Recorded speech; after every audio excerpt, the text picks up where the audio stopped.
పని చేస్తాయని నమ్ముతాను.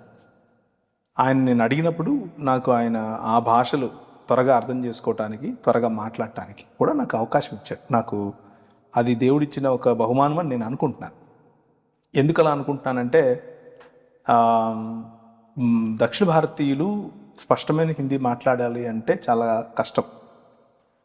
ధాతువులు అలాగే ఒత్తి పలకటాలు ఇవన్నీ కూడా మనకు వేరేగా ఉంటాయి. ఉత్తర భారతీయులకు కొంచెం వేరేగా ఉంటాయి. కానీ అక్కడికి వెళ్ళిన తర్వాత నేను ప్రభుని ఇలా అడిగిన తర్వాత ఐ థింక్ 1.5-2 నెలల్లోనే నేను టెలివిజన్లో కూడా మాట్లాడాను. నేను సౌత్ ఇండియాకు చెందిన వాడిని అని వాళ్ళు పసిగట్టలేకపోయారు.